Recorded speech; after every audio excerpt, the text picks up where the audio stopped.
Hello guys, welcome to another video of stock market. Friends, डाइंस्टन tech limited का जिस IPO का day 3 का सब्सक्रिप्शन ओपन होने जा रहा है, जो कि आज लास्ट डे अप्लाई करने का जानेंगे लाइव सब्सक्रिप्शन स्टेटस, जीएमपी कितना चल रहा है, लिस्टिंग कितना मिलेगा, लास्ट डे तो फाइनल डिसीजन क्या होना चाहिए, क्या इस आईपीओ में अप्लाई करें या फिर नहीं, इन सभी पॉइंट्स को डिस्कस करेंगे। चलिए फ्रेंड्स, वीडियो स्टार्ट करते हैं। तो गाइस, आईपीओ जो 26 जून को ओपन हुआ था, 28 जून आज के दिन क्लोज किया जा रहा है। 22.08 करोड़ का book build issue IPO, 22.08 lakh shares का फ्रेश इशू किया जा रहा है। अलॉटमेंट डेट फाइनलाइज किया गया 1 जुलाई का, एनएसए और एनएसए एसएमए लिस्टेड किया जाएगा। 3 जुलाई का डेट रखा गया। 95 टू 100 रुपीज़ पर शेयर की प्राइस बैंड, 1200 शेयर्स की लॉट साइज।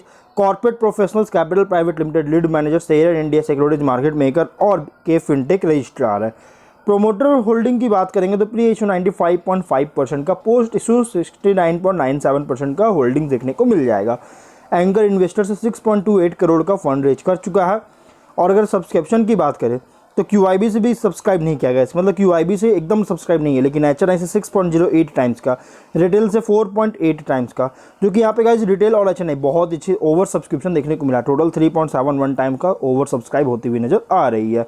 अगर हम इसके GMP की बात करें गाइस, तो इसका GMP अपडेट नहीं किया गया, इसलिए लिस्टिंग बता पाना पॉसिबल नहीं है, क्योंकि GMP अपडेट नहीं किया गया। लेकिन जिस तरह की इसका सब्सक्राइबर आएगा, चांसेस की कंपनी निगेटिव में लिस्टिंग हो सकता है। अगर हम बिजनेस की बात करें तो इसका पहले नाम था JKT कंसल्टिंग लिमिटेड, जो कि 2007 में फाउंड किया गया था और बाद में इसका नाम बदल के डाइंस्टन टेक लिमिटेड कर दिया गया। IT मतलब कि information technology and professionals resourcing, IT consulting, IT training and software AMC services offer करती है, प्रोवाइड कर रही है। और इसमें दो सर्विस है, जिसमें है IT support and consulting services, second है कॉर्पोरेट ट्रेनिंग सर्विसेज। और इस जो IT support and consulting services के अंडर अगर देखा जाए तो company comprehensive IT professional resourcing, IT consulting, software AMC services अलग अलग इंडस्ट्रीज़ को, जैसे namely information technology, banking and finance, automotive and engineering, telecommunications, health care, retail and entertainment, इन सभी अलग अलग इंडस्ट्रीज में जैसे सर्विसेज ऑफर कर रही है।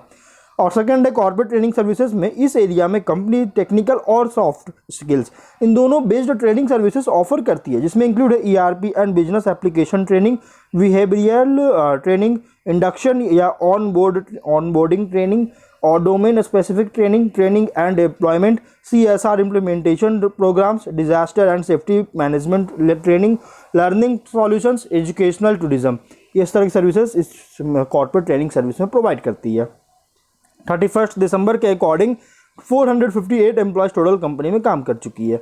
फिनेंशियल की बात करेंगे तो 21 में 5.2 करोड़ का रेवेन्यू, 1.1 करोड़ का प्रॉफिट, 22 में 76.5 लाख का रेवेन्यू, 1.4 लाख का प्रॉफिट, 23 में 37.6 करोड़ का रेवेन्यू, 16 लाख का प्रॉफिट, 24 के 9 मंथ से 26 करोड़ का रेवेन्यू, 1.7 करोड़ का लॉस है।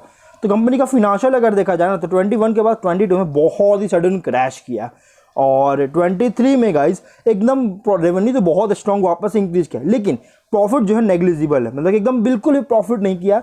लेकिन 24 के 9 मंथ से वापस से कंपनी का रेवेन्यू तो ग्रोथ किया, लेकिन वापस से लॉसेस, और लॉसेस करोड़ों में हुआ है, मतलब कि 1.7 करोड़ का कंपनी को लॉस हुआ है।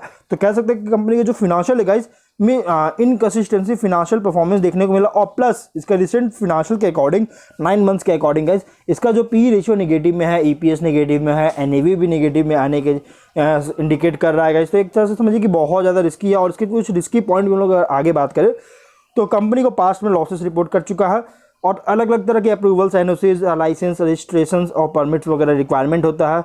अगर इंफॉर्मेशन टेक्नोलॉजी इंडस्ट्री में कोई भी disruption, downfall, slow down, changes आता है तो बिजनेस को इम्पैक्ट कर सकता है। मेनली डिपेंडेंट है USA के इकोनॉमिक कंडीशन और पॉलिसीज़ के स्टेबिलिटी पर बहुत ज़्यादा डिपेंडेंट है बिजनेस। कॉम्पिटिटिव इंडस्ट्री में ऑपरेट कर रहा है, पास्ट में नेगेटिव कैश फ्लो रिपोर्ट कर चुका है। ऑब्जेक्टिव क्या है, तो company professional services and training division के लिए एक आउटस्टैंडिंग पेमेंट है जिस रेज किया था, जिसको अगेंस्ट लाइबिलिटी का पेमेंट करना चाहती है, रेज करना चाह रही है।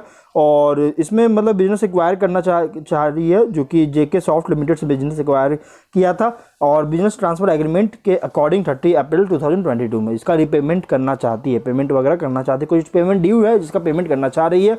वर्किंग कैपिटल रिक्वायरमेंट मीट करना चाहती है। जनरल कॉर्पोरेट पर्पस और इशू एक्सपेंसेस के लिए IPO लाया गया। तो गाइस देखिए, कंपनी बहुत ज़्यादा जो सो रिस्की IPO था, मैं कहूँगा आप इसमें से दूर रहिएगा। बहुत ज़्यादा रिस्की IPO, और जो सब्सक्राइब किया गया, चांसेस है कि ऑपरेटर इसमें गेम कर सकते हैं, ट्रैप कर सकते हैं छोटे इन्वेस्टर्स को। स्मॉल इन्वेस्टर्स को इसमें ट्रैप करने की कोशिश कर सकते हैं। इसलिए गाइस आप इस आईपीओ से दूर रही तो बेटर रहेगा। इसके अलावा आप रज आयरन एंड स्टील में आप अप्लाई कर सकते हैं, क्योंकि ये भी आईपीओ मेन लाइन आईपीओ, लेकिन बहुत अच्छी लिस्टिंग दे रहा है, बहुत अच्छी फंडामेंटल है कंपनी, तो इस आईपीओ में आप कंसीडर कर सकते हैं। इस आईपीओ से मैं कहूँगा दूर रहिए गाइस। तो हम लोग वीडियो को यहीं पर एंड करते हैं। अगर कोई डाउट है कमेंट बॉक्स में पूछे। मिलते हैं नेक्स्ट वीडियो में। Till then bye bye.